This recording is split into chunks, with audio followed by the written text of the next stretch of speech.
Hi, hello, good morning and welcome to Spardha Lines Daily News Analysis for the KS examination in English.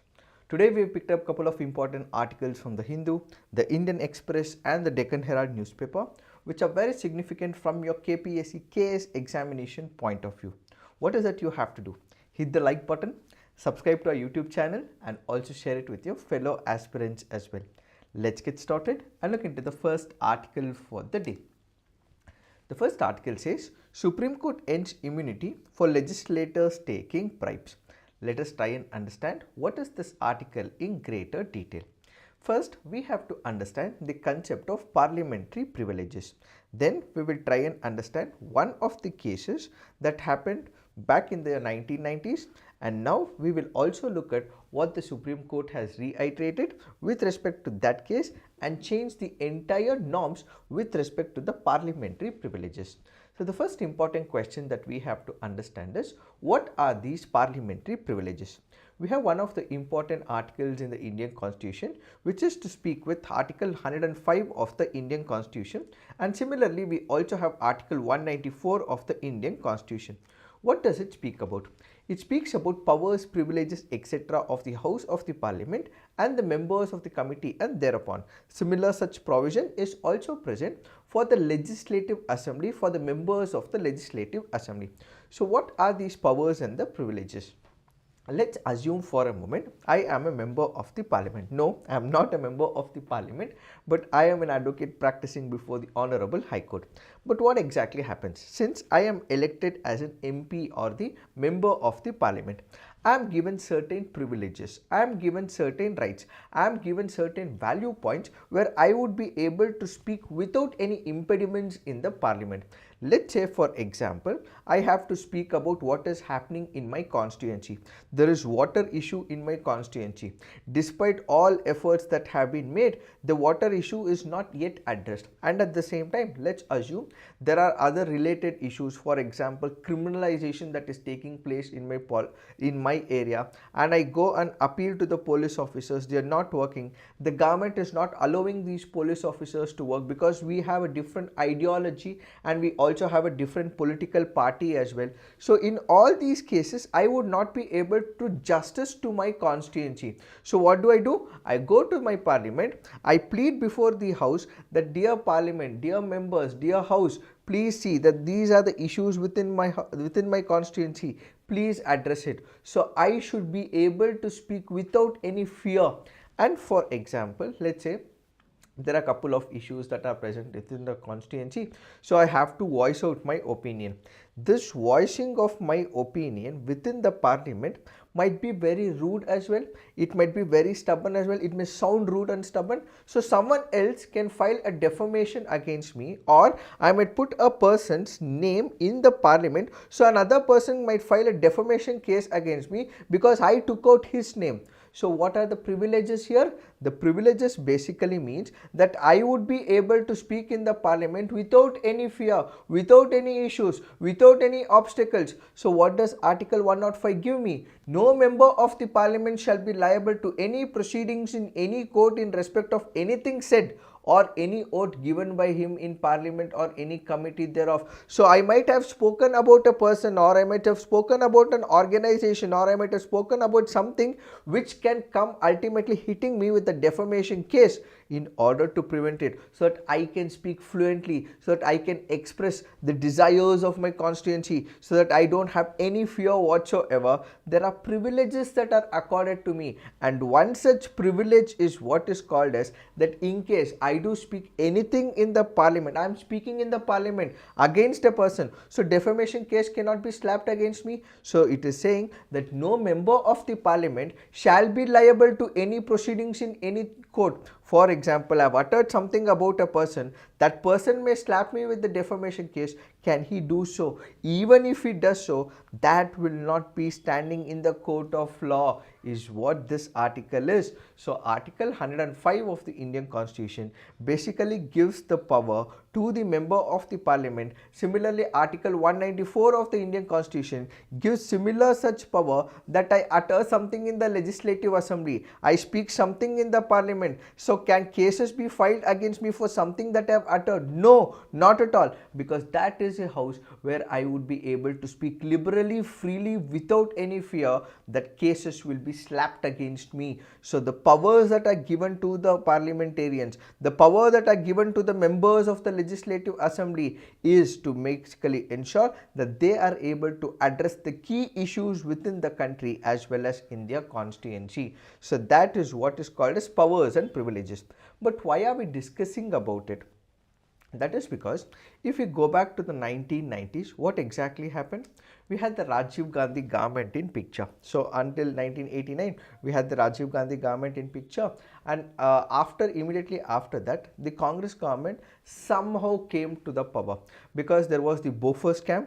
Because of the Bofors scam that was done by the government during that particular period of time, they were not able to get enough numbers as well. Somehow they scraped through, and what we had was the formation of the Congress government. So when the Congress government was formed, they were not able to get the clear-cut majority. So the majority that is required in Lok Sabha is 272. So they did not get the clear-cut majority. So they did form the government as well.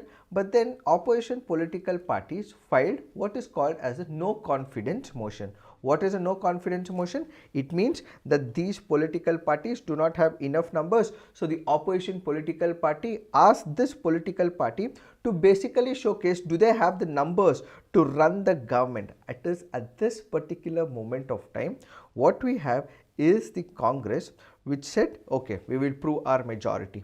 So what did the Congress do? It came up with the clear-cut numbers. Back then, they did not have many votes, which means to say 272 is the requirement to form the government. That is the majority that is required. But some seats were laying vacant as well. So what we had was a no confidence motion, but then Congress happened to win this no confidence motion. So the opposition political parties, they said that the Congress does not have enough numbers, but when voted upon, Congress did have enough numbers. So they had 265 in favor of them and 265 against them, and was defeated by 14 votes. So the no confidence motion did not stand the test. But at this particular moment, what we have to remember is that many people felt that Congress did not have the numbers, so they might lose this no confidence motion, but they won the no confidence motion. Ultimately, many people started thinking what exactly happened. So there were people who also filed cases with the Central Bureau of Investigation as well as with the Delhi High Court, where an appeal was there, and ultimately it comes to the Supreme Court of India. What is their ground? They say that when it comes to the Congress had bribed few people to vote in favor of Congress. So what did Congress do? Congress did not have the majority. So you had other political parties. So what did these political parties were offered? The other political parties were offered money. They were bribed. So because they were bribed, they ultimately had to go in favor of the Congress. So this is the question right now. So what is the question right now? The question is, these members who happen to be bribed, should they be disqualified or not? So should they be disqualified or should they be disenfranchised from voting? Is their vote right? The question is with respect to the bribe. So what did the CBI held? The CBI, which looked into this particular case, ultimately it had the CBI court. So the CBI court and Delhi High Court held that those people whose votes have been given or taken by the Congress via the bribing, such should be nullified, and ultimately held that this entire process can be disqualified as well. But what did the Supreme Court say?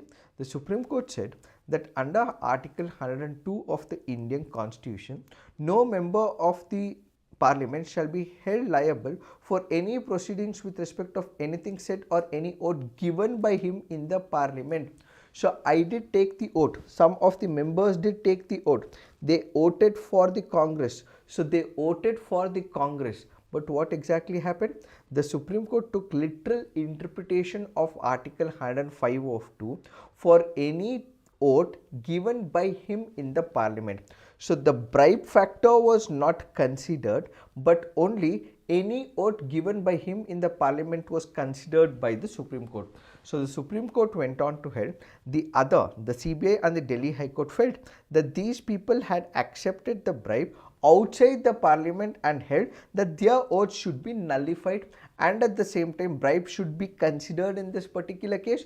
But what did the Supreme Court say? The Supreme Court said under article 105 of the Indian Constitution, any oath given by him in the parliament. So the bribe factor was completely omitted, but what they considered was this act. So the bribe as a force was not considered, but any oath given by him in the parliament cannot be discussed before the court. So this ultimately meant that they might have accepted the bribe, but that ultimately means I have voted in the parliament, so this should not be taken up by the courts. So literal interpretation of article 105 of 2 was done by the Supreme Court of India, and this entire act of accepting the bribe to vote for a political party was not considered. So under 105 of 2, immunity was given to those legislators who had accepted the bribe and had voted for the Congress. So what did the Supreme Court held? The Supreme Court held, despite we don't know, they might have accepted the bribe or they might not have accepted the bribe, but they have the immunity under article 105 of 2. This is where the Supreme Court in the present context has said no, that is not the immunity or the privilege. So what has the Supreme Court said? The Supreme Court has said that bribe taking lawmakers have no immunity strikes a much needed balance between parliamentary privileges and corruption charges. Noting precedents, historical development, international jurisprudence of parliamentary privileges, Supreme Court declared that legislators cannot claim immunity in cases of corruption and bribery since they are not fundamentally related to the ability to perform their duties. So article 105 of the Indian Constitution is about the privileges. You can speak without fear, you would be able to speak about your constituency, you would be able to act independently, but that does not mean you accept the bribe. So bribe is directly related to the corruption. So there has to be a balancing of right between the parliamentary privilege and the corruption charges. So the parliamentary privilege on one side, corruption charge on the other side will have to be balanced together. So if the parliamentary privilege takes the upper importance and the corruption is not given importance to, there is imbalance that's going to occur. So what did the Supreme Court say in this particular case? Yes, you have the privilege, so for whatsoever you wish to speak in the parliament, you would be able to speak, but when it comes to the bribe and the corruption, that cannot be accepted. That will not be accepted by the Supreme Court, because there has to be a balance between both these. So ultimately the Supreme Court has now declared, if at all a person has accepted the bribe and has also voted, such will be treated as corruption, says the Supreme Court of India. In the earlier 1990s judgment, in a 3:2 judgment, a 5-judge bench in Narasimha was a state held that legislatures enjoy immunity from criminal prosecution for bribery in matters connected to their speech and oaths in the parliament and legislative assembly. So earlier, if I had taken the bribe, what happens within the parliament, it cannot be investigated by the court, is what the Supreme Court held. But now the Supreme Court feels that bribe is a problem. It is wielding corruption. So if corruption has to be rooted out, this privilege that is guaranteed under article 105 should not be read literally, but if it is bribe, that can be influenced, says the Supreme Court of India. So ultimately the Supreme Court held that if at all a person is involved in bribery and corruption, they will not get parliamentary privileges, and that is not acceptable, says the Supreme Court of India. It is this that we have to understand with respect to this article. Now let's look into the next article. This article says, what is Moldova's breakaway Transnistria region? This article here is speaking about Transnistria. This can be very important from your preliminary as well as your mains examination point of view. Where is this Transnistria? Transnistria happens to be a region between Ukraine and Moldova. So we have Moldova here, which is covered in orange. It is this point which is the Transnistria. So remember, this point is the Moldova, the one which is covered in orange, and this which is in red or the darker orange is the Transnistria region. Now the question is, what is this Transnistria region and why is it in news? The reason being that whenever we are speaking about geopolitics, such questions will be asked by UPSC as well as in KPSC examination. Let's go back to the year 1990. What happened during the 1990s? We had balkanization of the Soviet Union. What is balkanization of Soviet Union? Soviet Union was a huge country that was present. It was a huge country which had multiple cultures, multiple countries all formed. what is called as the Union of Soviet Union. So this ultimately meant that there was a huge country as well. Ukraine was part of Soviet Union, Moldova was part of Soviet Union, but after 1990 the Soviet Union broke into multiple countries. So balkanization basically means that breaking away, creating new countries. So during that particular period of time, we have Transnistria, which predominantly has Russian speaking population. So they basically have a lot of Russian speaking population. They also wanted to be independent as well. And Moldova has a lot of Romanian speaking people, and it also wanted to stay independent. Moldova became independent. Similar to how Moldova became independent, Transnistria also wanted to become independent, but it did not become independent. Why? Because it was not identified as an independent country by the global countries, and even now many countries assume that Transnistria is part of Moldova. So there were many people who did not want this to happen. Why? Because predominantly in Transnistria there were people who were speaking Russian languages. They did not want to be part of Moldova, but instead they wanted to be part of Russia as well, and as a result they have their own government right now, despite countries assuming that Transnistria is part of Moldova. No, is what these people say. We are not part of Moldova. We want to have an independent country. We want to run our independent country on our own terms and conditions, or we also want to merge with Russia one single time. So what do these people do? They have their own economy, they have their own leadership, they have their own basis of identification of power. So as of now, Moldova is the country which is having Transnistria, but Transnistria says it is not part of Moldova. It wants to go with Russia, and it wants to have an independent identity or merge with Russia. So that is the major issue right now. So Transnistria is one such country or a region which wants to be a country, or it wants to merge with Russia, but many countries do not recognize Transnistria and they assume it is part of Moldova. So the question right now is that since Russia has invaded Ukraine, there were certain parts which have been taken over, and now there is an assumption that Russia might also increase the aggression and take over this part, because people of this region are seeking for it. So basically Transnistria declared independence like Moldova did soon after the breakup of Soviet Union. It has its own parliament which is pro-Russian, parliament, armed force, constitution, flag and anthem. And Moldova, remember, is not a member of European Union or the North Atlantic Treaty Organization. So the region broke away from the then Soviet Moldova, where the Romanian language dominates in 1990. After the breakup of Soviet Union in 1991, pro-Russian separatists fought a brief war with the Moldova government forces. Currently, these people would also want to join Russia as well, because they are predominantly Russian-speaking region. It is this that we have to understand with respect to this article. Now let's look into the next article. This article says 4-year-old child who was tortured by mother rescued in Girinagar. The article here is speaking about Child Welfare Committee. Let us try and understand what is this concept of Child Welfare Committee. We have one of the laws that came into picture in the year 2015. The law happens to be the Juvenile Justice Act. In Juvenile Justice Act, there are two parameters that you have to remember, or two principles: child in need of care. The other happens to be child in conflict with law. Who is a child who is in conflict with law? Let's say, for example, there is a person who is less than 18 years of age. If this individual who is less than 18 years of age has committed a crime or has committed an illegal act, so this child who is less than 18 years of age might have committed a crime or might have committed an illegal act. So whosoever has committed that is a child who is in conflict with law, which means there is a law, this law was supposed to have been followed. If this law has been violated, it means that particular child is in conflict with law. So any person who has committed a crime or an illegal act is what is called a child who is in conflict with law. Similarly, we also have a child who is in need of the protection.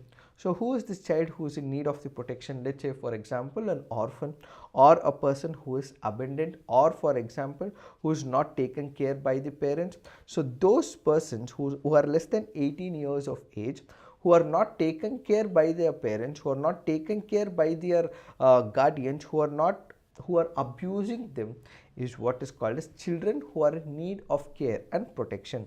So for those people who are in need of care and protection, those who have been orphaned, those who are not taken care by the parents, we require one committee or one institution which takes care of these people who are in need and care.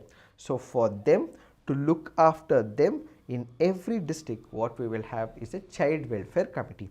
So a child welfare committee is an autonomous institution in India formed under the Juvenile Justice Act of 2015. So the Juvenile Justice Act recommends that each district should have a minimum of one such committee. So it is this child welfare committee which will look into cater to the fundamental duties of the children. So if at all the children are orphaned, if at all the children are, let's say for example, they have not taken into picture, if at all there are children whose basic human rights are not respected, it is the child welfare committee which will restore, recite. Once we consider the child welfare committee, this will be present in each district, and it will also have a chairperson and 4 members with a tenure of each committee being 3 years. So remember, if they ask you the composition of the child welfare committee in every district, what they will have is a chairperson and 4 members. These chairperson and 4 members will basically cater to the child activities, child rights, so on and so forth, and their tenure would be for about 3 years.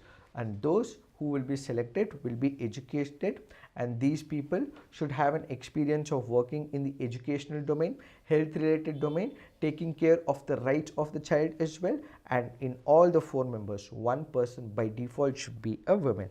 There can be more than one woman, but by default at least one should be a woman.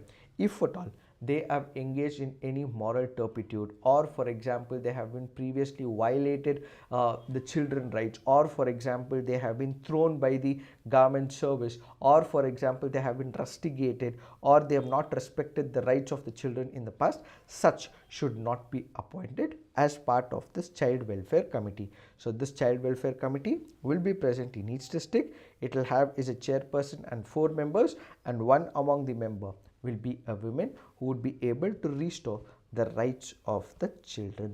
It is this that we have to understand with respect to this article. Now let's look into the next article.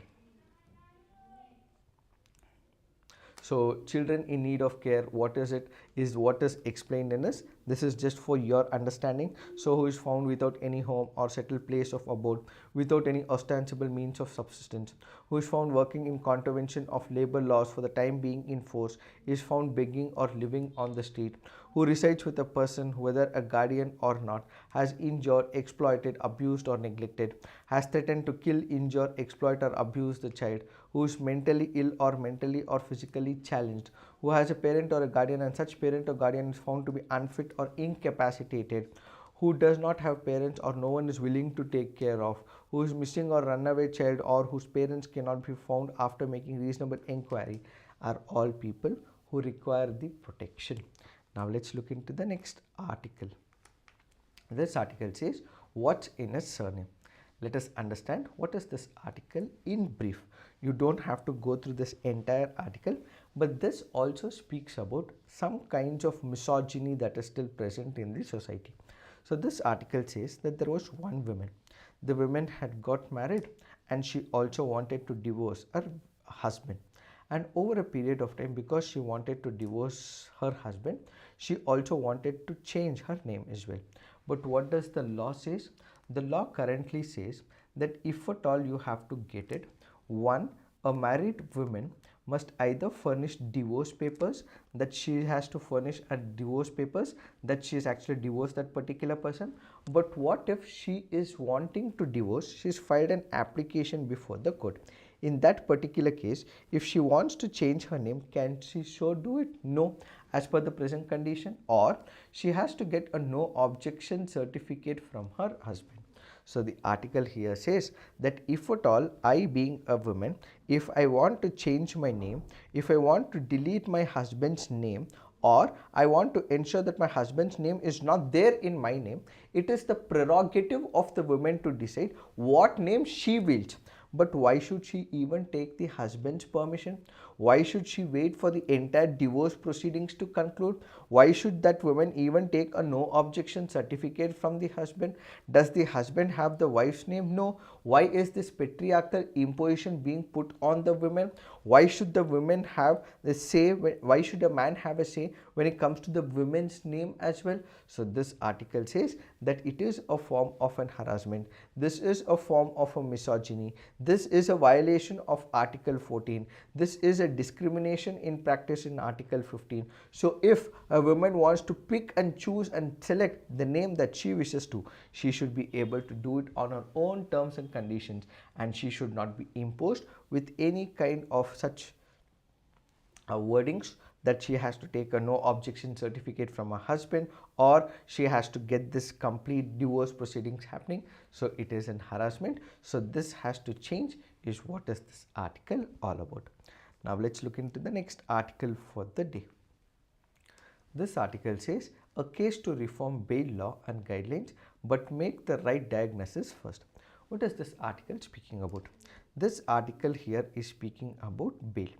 When it comes to bail, there is a concept. One is for the cognizable offense, the other is a non-cognizable offense. What is a cognizable offense? A cognizable offense is where the police officers have arrested a person, and this does not require the permission of the magistrate, the judicial magistrate. For example, there is a murder that has occurred. So can the police officers immediately arrest that person? Yes. They need not have to wait for the permission from the court. Or for example, let's say there is a case with respect to forgery or for example cheating. So a private complaint has been filed before the magistrate. The magistrate has to take cognizance of it, which means prima facie he has to see whether a case has been registered, whether there is a case to be accepted. Only when the magistrate issues the directions to the police to investigate or file an FIR and arrest this person, can the police arrest such individuals. So what is a non-cognizable offense? A non-cognizable offense is an offense where the police officers would not be able to arrest this individual directly, but it requires the permission from the magistrate to arrest such a person, is what is called as a non-cognizable offense. So in bail, we have cognizable where the police officers would be able to arrest, but in bail, we also have non-cognizable where the police officers require the magisterial powers. When they are arrested, let's say for example they are arrested, they are thrown behind bars. So when they are thrown behind bars, we have section 437 and section 439 under which bail can be sought out by the individuals. So what is a bail? A bail is a temporary reprieve or a provision that is given to a person who is violated the rights of another individual. So this person would be given a temporary reprieve. This person would be allowed to not stay in the jail but come out of the jail for a temporary period of time until it is being proved in the court of law, is what is called as bail. So the minute he is convicted, it is proved in the court of law, he will be thrown behind bars, the bail will be cancelled immediately. But if it is not proved so, if he is acquitted, the bail will be cancelled and he will be completely acquitted. So bail is a temporary provision where until the conclusion of a particular crime, whether this particular person should be released or not will be decided by the bail. So when it comes to the bail, what exactly happens? A certain conditions will also be imposed within the bail, that you are not supposed to go outside the country, that you are not supposed to threaten the victim, that you should not be destroying the victim's identity, that you should not be destroying the property, you should not collaborate with people and destroy the evidence, and you should not be playing with the victim's emotions, so on and so forth. So these conditions, when it is given under the bail, they will all have to be followed by that particular accused. And at the same time, when an accused is also granted the bail, he will also have to give surety as well. What is this surety? For example, to prevent this particular person from evading law or for example escaping, there has to be a tagging of his property with this particular crime. For example, a surety has to be given that so and so is the property. If at all he is convicted, or for example, if at all he runs away from that particular crime, he absconds from this particular region, his property will be taken off, it will be attached, so on and so forth. But what is the issue the article says? The article says when this provision of surety is provided, many people would not be able to get the surety and they continue to live in the jail for a very long period of time. Despite they getting the bail, despite the court offering the bail, despite they would be giving the bail, they would not be able to get the bail because they are not offering the surety. A surety is a kind of a property which is attached to that particular crime, and ultimately if he is not convicted, if he is convicted or not convicted, this property or the surety will be completely released.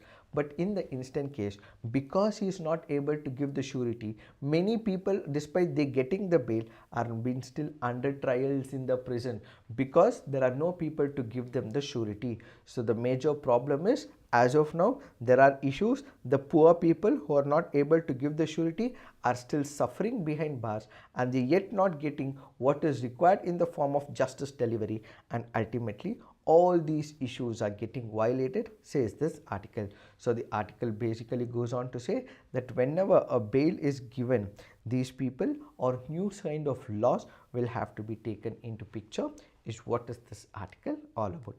Now let's look into the next article for the day. This article says Viksit Bharat.